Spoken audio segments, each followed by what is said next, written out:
Hello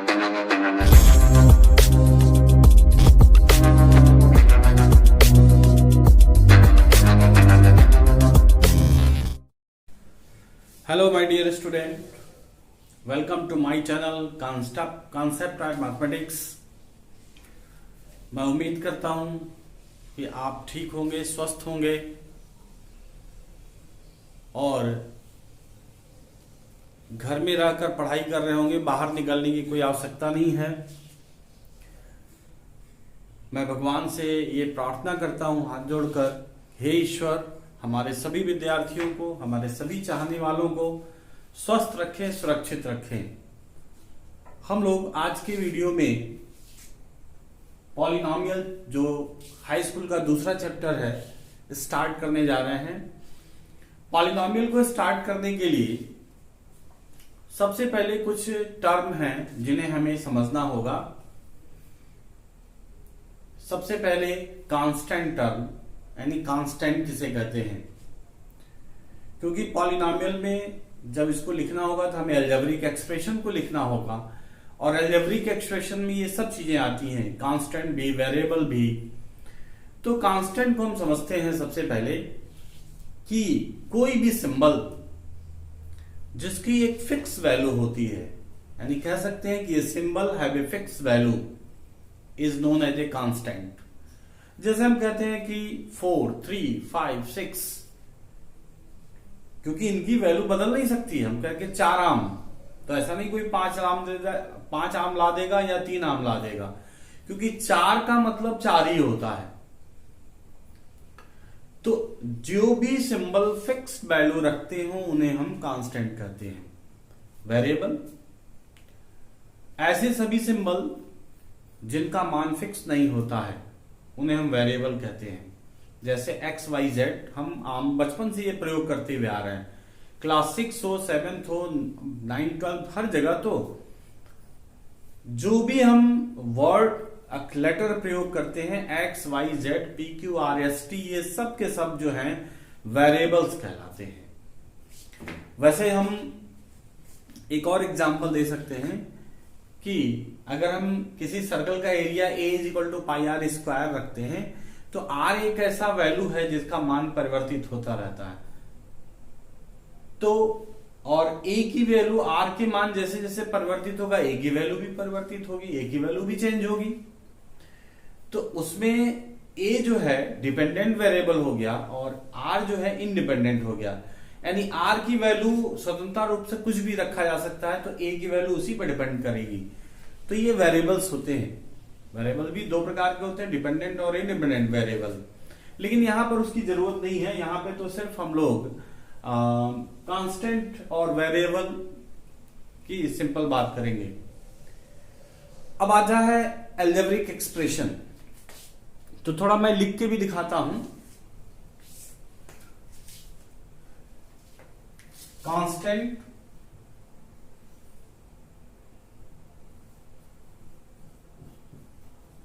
constant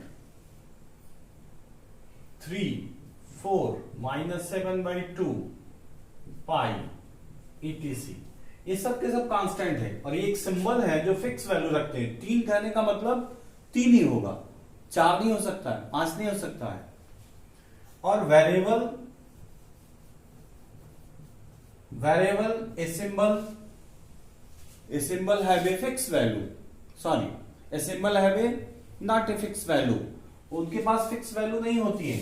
जैसे x, y, z, p, q, r etc, इनके पास कोई फिक्स वैल्यू नहीं होती है। हम जो रखना चाहेंगे वही होगा, यहां पे कोई फिक्स वैल्यू नहीं हो सकती, इसलिए ये वेरिएबल होते हैं। अलजेब्रिक एक्सप्रेशन जो होता है, अलजेब्रिक एक्सप्रेशन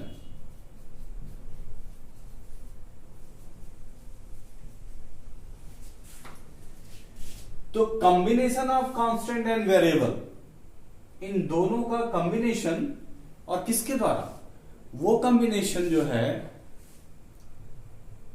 जो मैथमेटिकल ऑपरेशंस होते हैं उनसे कनेक्ट करने पर इन दोनों को जब मैथमेटिकल ऑपरेशन द्वारा कनेक्ट कर दिया जाता है तो अलजेब्रिक एक्सप्रेशन बनते हैं। जैसे 3 + y एक अलजेब्रिक एक्सप्रेशन है, 3x² + 5 अलजेब्रिक एक्सप्रेशन है ये, 2xy ये भी अलजेब्रिक एक्सप्रेशन है, ऐसे प्लस। उसी तरह से ये जो भी आप देख रहे हैं ये सब के सब अलजेब्रिक एक्सप्रेशन है। 3y² + 4y + 7 अलजेब्रिक एक्सप्रेशन है। इन अलजेब्रिक एक्सप्रेशन में आप देख रहे हैं कि अगर हम 3x² + 5 है तो इसमें दो टर्म यूज हो रहे हैं, 3x² एंड 5, ये दो टर्म यूज हो रहे हैं। ये 3x² और 5 दो टर्म है। इसमें देखा जाए तो 1 2 3 टर्म्स हैं, 3y², 4y एंड 7, ये तीन टर्म इसमें यूज हो रहा है। तो ये अलजेब्रिक एक्सप्रेशन है और इनको हम इस प्रकार लिख सकते हैं। और जब हमें पॉलिनॉमियल लिखना होगा तो सबसे इंपॉर्टेंट बात पॉलिनॉमियल की क्या है कि पॉलिनॉमियल या तो असेंडिंग ऑर्डर में हो, ऐसे एक्सप्रेशन अलजेब्रिक एक्सप्रेशन जो या तो असेंडिंग ऑर्डर में लिखे जाते हैं या तो डिसेंडिंग ऑर्डर में लिखे जाते हैं। ऐसा अलजेब्रिक एक्सप्रेशन जो असेंडिंग और डिसेंडिंग ऑर्डर में लिखे जाएं उन्हें हम पॉलिनॉमियल कहते हैं। तो देखें, पॉलिनॉमियल को हमें लिखना हो अगर पॉलिनॉमियल, तो दरअसल ये भी अलजेब्रिक एक्सप्रेशन ही है। यानी अगर हम लिखते हैं px = a0 x⁻n a1 x⁻n -1 a2 x⁻n -2 plus an-1x और an, where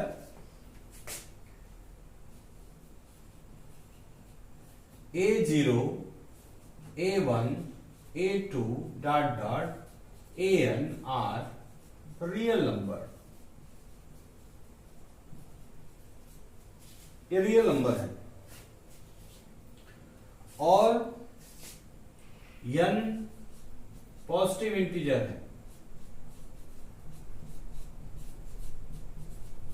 पॉजिटिव इंटीजर्स, ध्यान रहे कि किसी भी अलजेब्रिक एक्सप्रेशन में जो पॉलिनॉमियल के रूप में लिखा जा रहा है उसका जो ये n, n-1, n-2 जो पावर लिखे हुए हैं, जो घात हैं, ये कभी भी नेगेटिव नहीं होंगे और फ्रैक्शन नहीं होंगे। ये जो कांस्टेंट दिखाई दे रहे हैं ये कुछ भी हो सकते हैं, पर ये जो n-1 होता है, इसका जो पावर होता है, जिन्हें हम अगर किसी भी अलजेब्रिक एक्सप्रेशन का जो हाईएस्ट पावर होता है असेंडिंग और डिसेंडिंग ऑर्डर में जो आपने जो लिख रखा है उसे हम डिग्री या पॉलिनॉमियल भी कहते हैं। तो ये जो आपके सामने लिखा हुआ है इसका डिग्री जो है n है, हाईएस्ट पावर यहाँ n है, इसलिए इसका डिग्री n होगा। इसका जो डिग्री ऑफ पॉलिनॉमियल होगा वो n हो जाएगा। और जैसे जैसे हम लिखेंगे उसी तरह से इसकी डिग्री ऑफ पॉलिनॉमियल लिखी जाएगी। तो अब हम डिग्री ऑफ पॉलिनॉमियल की बात करते हैं। हाँ, इसको एक प्रकार से और लिखा जा सकता है,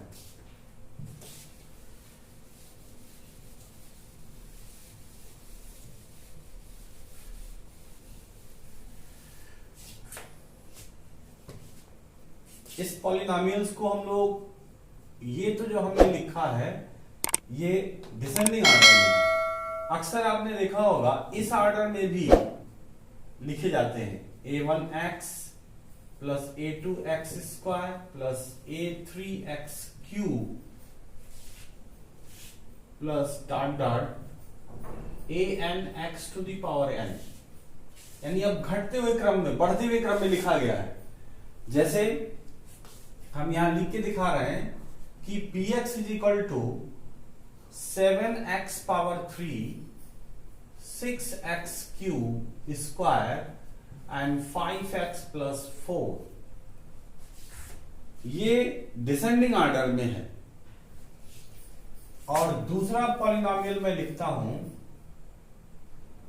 5x या 5 + 4x + 3x² + x³। दोनों का ऑर्डर, इसमें भी हाईएस्ट पावर 3 है, इसमें भी हाईएस्ट पावर 3 है, इसका भी डिग्री 3 है, इसका भी डिग्री 3 है। इसमें भी 1 2 3 4 टर्म्स हैं, इसमें भी 1 2 3 4 टर्म्स हैं।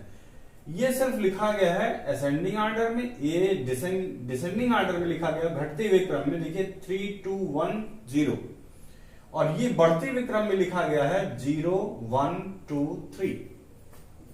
तो ये पॉलिनोमियल्स हैं, और इन्हीं को हम स्टैंडर्ड फॉर्म ऑफ पॉलिनोमियल कहते हैं। चाहे ये हुआ इन दोनों में से या इनमें से कोई, ये स्टैंडर्ड फॉर्म ऑफ पॉलिनोमियल्स हैं। कोई भी पॉलिनोमियल इसी से पहचाने जाते हैं।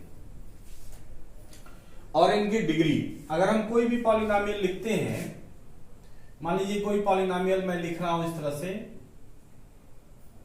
6x⁵ + 7x⁴ + 3x + 6 या 5। तो इसमें सबसे पहले हम ये देखने का प्रयास करेंगे कि जो वेरिएबल है उसका हाईएस्ट पावर कितना है। तो जो हाईएस्ट पावर होगा वो इसकी डिग्री हो जाएगी। हम ये भी लिख सकते हैं 3x⁴। तो इसका जो हाईएस्ट पावर, एक ही वेरिएबल है वो भी x, उसका पावर 0 है, तो इसका डिग्री 0 हो जाएगा।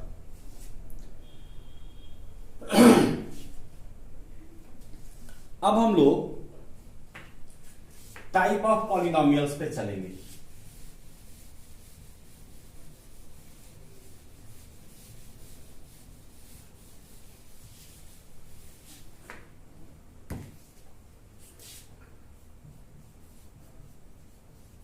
टाइप ऑफ पॉलिनोमियल, पहला linear polynomial.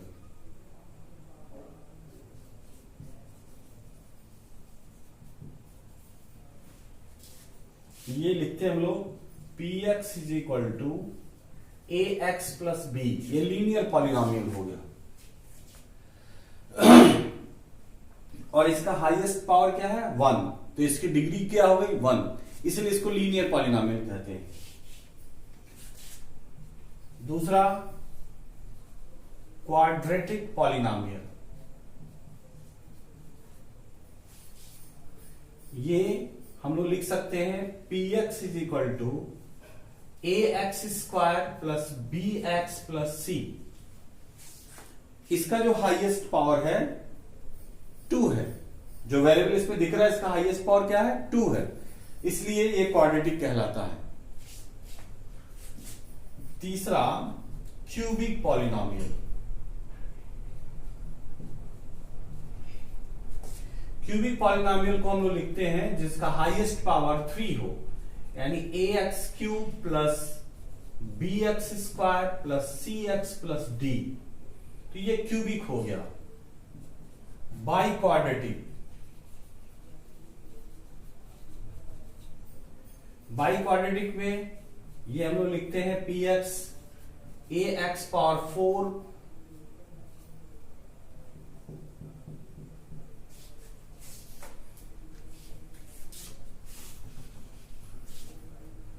ax⁴ + bx3 + cx² + dx + last में e। ये बाई क्वाड्रेटिक पॉलिनोमियल्स हैं। पॉलिनोमियल में कांस्टेंट पॉलिनोमियल और जीरो पॉलिनोमियल भी आते हैं। कांस्टेंट पॉलिनोमियल का मतलब होता है, कांस्टेंट पॉलिनोमियल ये लिखना अगर है तो हम 7 लिख सकते हैं केवल। हम लोग ये 2/3 केवल लिख सकते हैं। ये सब के सब जो कांस्टेंट पॉलिनॉम पाई होगा, 3, 4 जितने भी नंबर्स होंगे और अकेले लिखे गए हैं तो ये कांस्टेंट पॉलिनॉमियल होंगे। इनको हम लोग इस प्रकार भी लिख सकते हैं 7x⁴, 2/3x⁴, इसलिए कांस्टेंट पॉलिनॉमियल हुए। और जीरो पॉलिनॉमियल, इनकी डिग्री क्या हुई? 0। कांस्टेंट पॉलिनॉमियल की डिग्री 0 होती है। जीरो पॉलिनॉमियल भी है,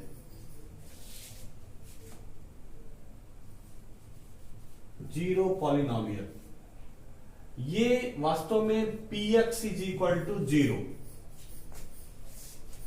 अब इसमें क्या लिखा जा सकता है? ये 0 लिख दिया गया, तब इसके आगे कुछ भी लिखिए। आप चाहो तो लिख सकते हो यहां पे 0 × x⁴, 0 × x³, 0 × x, हम कुछ भी लिख सकते हैं, तो होगा तो वास्तव में 0 ही। इसलिए the degree of 0 is not defined. ये बहुत ही इंपॉर्टेंट बात है, very very important. Degree of 0 polynomial is not defined, इसे याद रखिएगा, अक्सर पूछा जाता है ये। और इसका डिग्री क्या है? 0, कांस्टेंट पॉलिनॉमियल। बाई क्वाड्रेटिक का 4, क्यूबिक का 3, क्वाड्रेटिक का 2 और लीनियर पॉलिनॉमियल का 1। ये पॉलिनॉमियल्स हैं, इनके टाइप ऑफ पॉलिनॉमियल्स, इनके टर्म जो हमें यूज करने हैं। टर्म इन पॉलिनॉमियल की बात अगर हमें करना है तो जो लिखे होते हैं इसमें, चाहो तो इसका स्क्रीनशॉट ले सकते हो। ये जो लिखा हुआ है इसमें,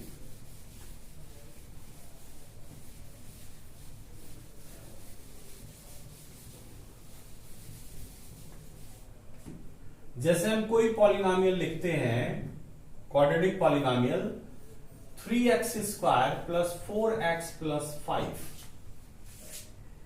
तो इसमें कितने टर्म दिख रहे हैं? टर्म 3x² एक टर्म है, 4x एक टर्म है, 5, इसमें 3 टर्म्स हैं। तो इस टर्मों के आधार पे हम पॉलिनॉमियल को डिवाइड कर सकते हैं, या टर्म की एक प्रकार से टर्म के बारे में हम लोग सोचें कि जिस पॉलिनॉमियल में सिर्फ एक टर्म यानी कांस्टेंट पॉलिनॉमियल, तो उसको क्या कहेंगे? अगर टर्म जो है एक है, टर्म नंबर ऑफ टर्म्स अगर एक है तो उसको क्या कहेंगे? मोनोमियल। जितने हैं एक टर्म वाले, यानी 3x², 4x, ये सब अलग अलग बनाए, अगर 3 अकेले भी लिख दिया जाए, 2x अकेले लिख दिया जाए, ये सब मोनोमियल हो जाएंगे। 2 टर्म वाले हैं तो इसको लिखेंगे बाइनोमियल, यानी 3x² + 4, 2x + y, या 3 + 4x, या इसी तरह के। और monomial, binomial,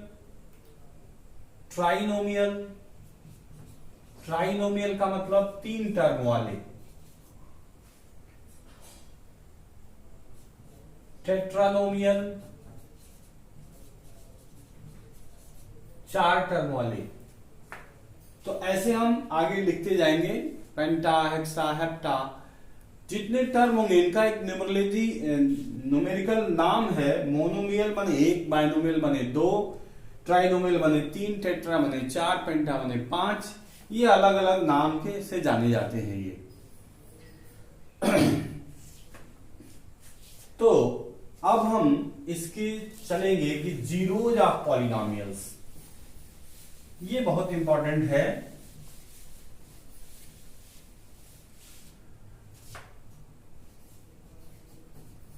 zeros of polynomial,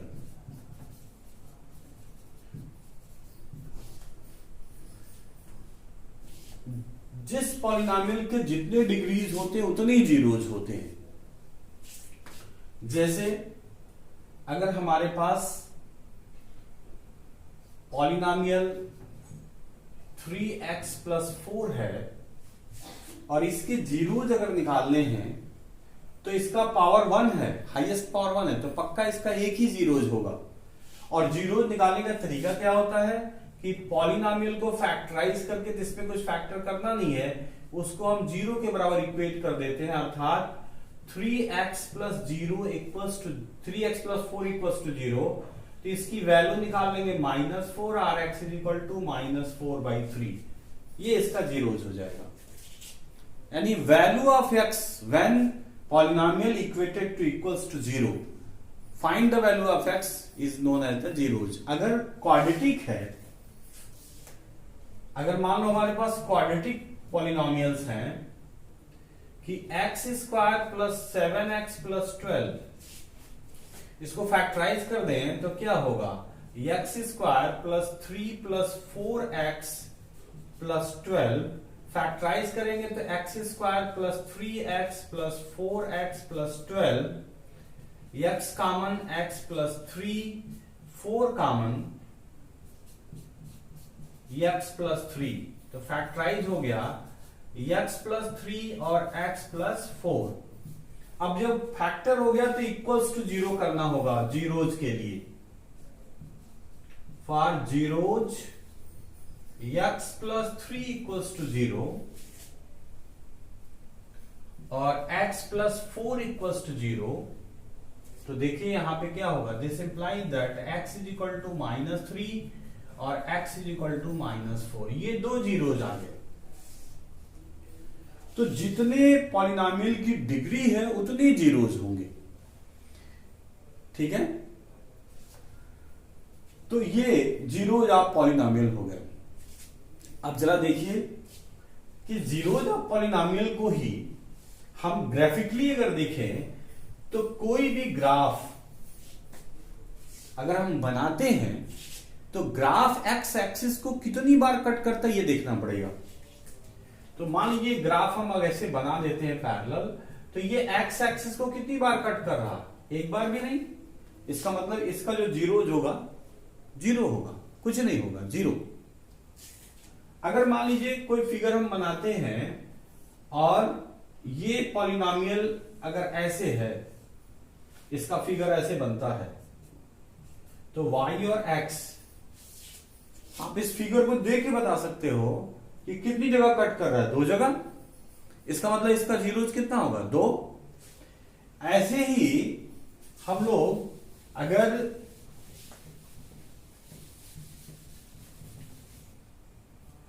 एक फिगर ऐसे बनाते हैं और यूं चलते हैं, तो स्टूडेंट क्या करेंगे, इसको आप गिन लो, इस कर्व को कि x को कितनी बार कट कर रहा है, 1, एक बार, 2 बार, 3 बार, इसके 3 जीरोज हो गए।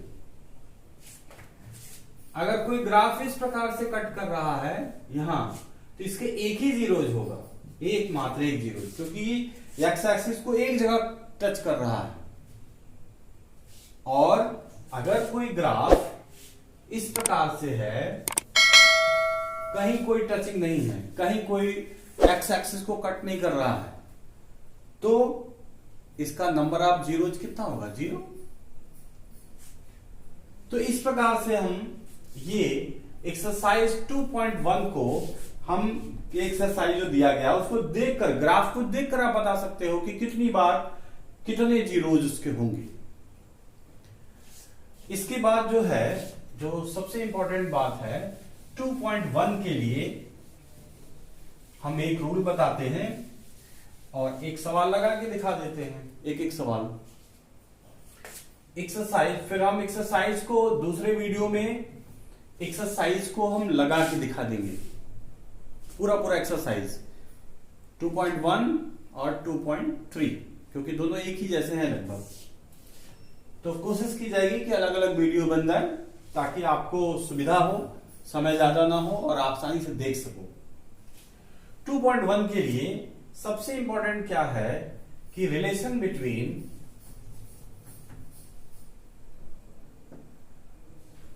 जीरोज एंड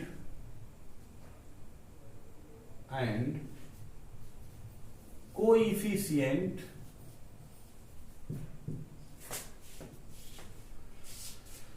अब जैसे देखिए कि कोई भी polynomial P X is equal to A x square plus B X plus C है, तो इसका जो हाईएस्ट पावर है वो 2 है, तो कितने जीरोज होंगे? अभी हम लोग डिस्कस कर चुके हैं कि जितने पावर उतने जीरोज है वे 2 जीरोज अल्फा एंड बीटा। और जीरोज को कैसे निकाला गया? उतने एक्स की जो ये जो वैल्यू आई है अल्फा बीटा वो एक्स की वैल्यू है दरअसल। तो क्या करेंगे? एक्स बराबर अल्फा और एक्स बराबर बीटा, इसको इधर ट्रांसफर करेंगे तो एक्स माइनस अल्फा इक्वल 0 और एक्स माइनस बीटा इक्वल 0। इन दोनों को मल्टीप्लाई कर दिया जाए तो एक्स माइनस अल्फा और x माइनस बीटा का मान भी तो 0 के बराबर होगा, क्योंकि दोनों की वैल्यू 0 मल्टीप्लाई करने के बाद भी 0 होंगे। अब इससे हम तुलना कर सकते हैं कि दिस इंप्लाइज दैट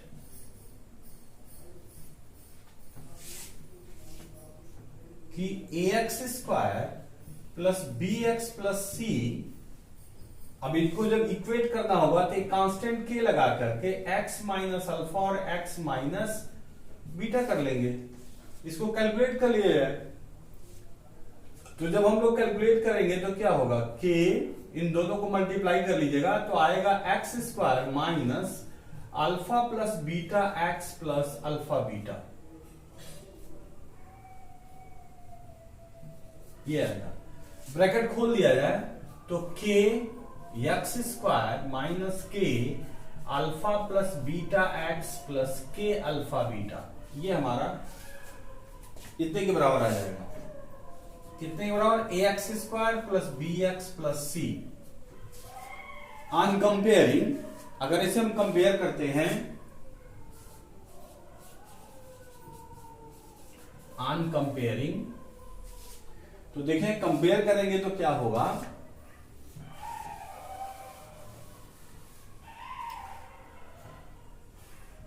के x square is equal to A x square, इसलिए के बराबर ए। दूसरे वाले टर्म को जब कंपेयर करेंगे हम लोग तो minus k alpha plus beta equals to, इससे कंपेयर करेंगे तो बी, यानी alpha plus beta is equal to minus B by k, और के की वैल्यू हम लोगों के पास आ चुका है तो माइनस बी बाई ए, यानी वेरी वेरी इंपॉर्टेंट फॉर्मूला कि zeros sum of zeros of polynomials is equal to minus B by A. तो माइनस बी का मतलब क्या हुआ? कोफिशिएंट ऑफ एक्स, और ए का मतलब हुआ कोफिशिएंट ऑफ एक्स स्क्वायर। और जब तीसरे को यहां तुलना करेंगे हम लोग तो क्या होगा? K alpha beta is equal to C, alpha beta is equal to C by K, या alpha beta is equal to C by A. तो यहां क्या आया? Product of zeros is equal to C by A, यानी C का मतलब हुआ constant term और ए का मतलब हुआ कोफिशिएंट ऑफ एक्स स्क्वायर, जो यहां से क्लियर हो रहा है। एक एग्जांपल इस पे देकर इसको फाइनल करते हैं हम लोग। Relation between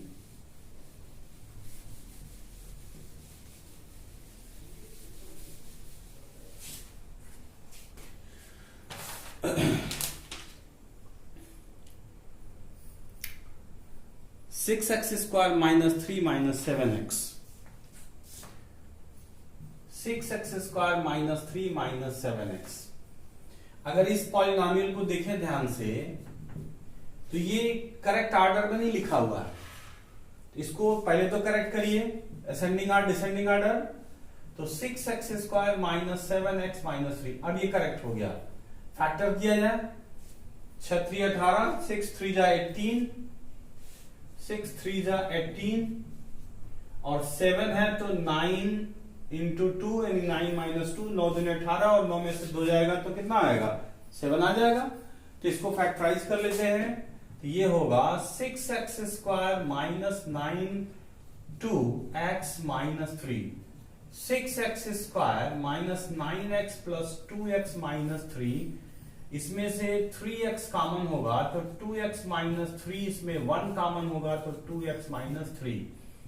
finally 2x minus 3 and 3x plus 1। अब इसके जीरोस निकाल लिए जाएं तो 2x minus 3 equals 0, rx is equal to 3/2, 3x plus 1 equals 0, rx is equal to -1/3। तो पहला वाला जीरो अल्फा और दूसरे वाले को हम बीटा मान लेते हैं। अब सम ऑफ जीरोस निकाल लेते हैं। सम ऑफ जीरोस कितना आएगा? 3/2 प्लस -1/3 है, प्लस यानी वही a/3। इसको फैक्टराइज करेंगे तो इसको सॉल्व करेंगे तो 6 9 होगा और 2 होगा, 3 2 जा 6 एंड 1, तो ये हुआ 7/6 आएगा। अब जरा यहीं से देख लीजिए कि यहां से a की वैल्यू क्या है। a की वैल्यू 6 है, b की वैल्यू -7 है और c की वैल्यू -3 है।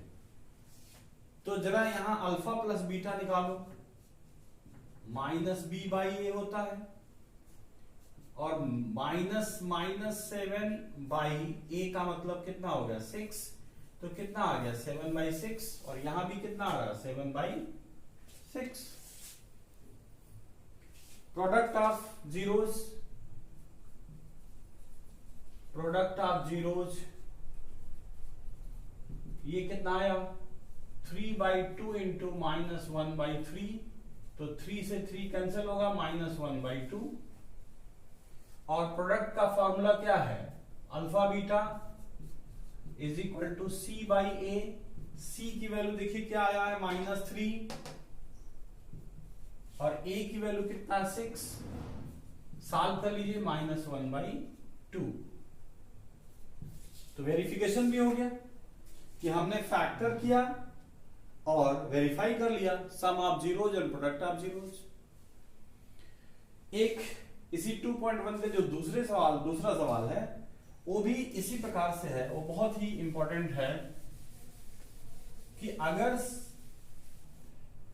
2.2 का जो दूसरा सवाल है कि if sum and product are given, यानी अल्फा प्लस बीटा बराबर कुछ दिया गया हो, मान लो 1/4 और अल्फा बीटा 1 दिया गया हो, तो क्वाड्रेटिक पॉलिनोमियल्स अगर हमें बनाना है तो इसका एक फॉर्मूला होता है बनाने का, x² minus alpha plus beta x plus alpha beta. अब केवल वैल्यू प्लॉट कर दो, वैल्यू को रख लिया जाए तो क्या होगा? x² अल्फा बीटा की वैल्यू 1/4x प्लस 1। तो अल्टीमेटली क्या होगा? इसको सॉल्व कर लेते हैं।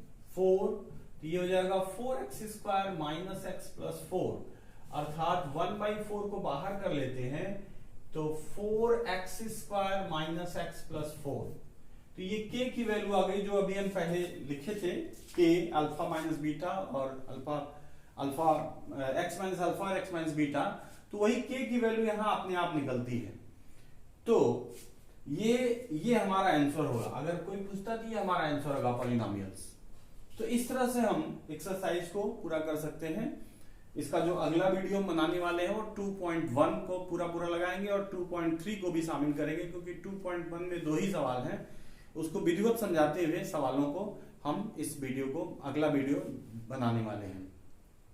ये वीडियो यही समाप्त होता है और मैं आपसे रिक्वेस्ट करता हूं बच्चों, सजेस्ट करता हूं इस वीडियो को अंत तक देखना, पूरा देखो। That's all. Thank you for watching my channel concept of mathematics.